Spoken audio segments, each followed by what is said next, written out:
Hey Duluth, so let's close the campaign out by talking about the city budget and affordable property taxes. And here's a little bit of baseline data. In 2016, we had 868 employees, today 881.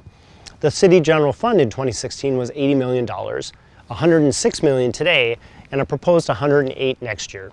That's a 25% increase in the last 8 years, and the current administration is proposing another 2% on top of that. In 2016, the city property tax levy was $24.2 million, and now it's $43.6 million, even after our 7.9% increase last year. So in the past 8 years, we've seen a 56% increase in property taxes.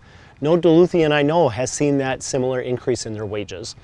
And for many of you, your increase was significantly more given the steep home value increases we've seen. The news that we're even looking at an additional 2% on your property taxes is just a little bit tough to swallow given the clear trend line over the past several years.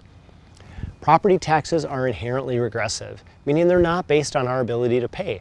As a result, those increases fall most heavily on those in our community living on fixed incomes, our seniors, our veterans, disabled.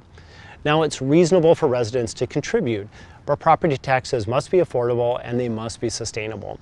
And the city, frankly, must rebuild trust by doing a much better job with core city services, those very things for which most Duluthians are willing to pay.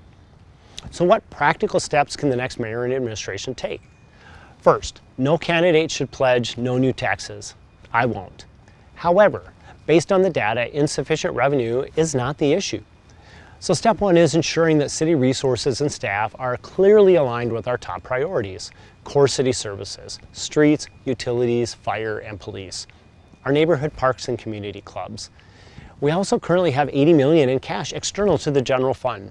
And just a reminder, in 2016, $80 million was the entire general fund. $24 million in ARPA dollars, $33 million in the community trust fund, and $23 million in our cash budget reserve. And yet the 2024 proposed budget calls for an additional property tax increase. We just have to ask why. We must also say yes to our residents who want to partner with the city. The city cannot and should not do everything. The greatest asset the mayor and city hall leadership have is inviting residents, businesses, and organizations to the table.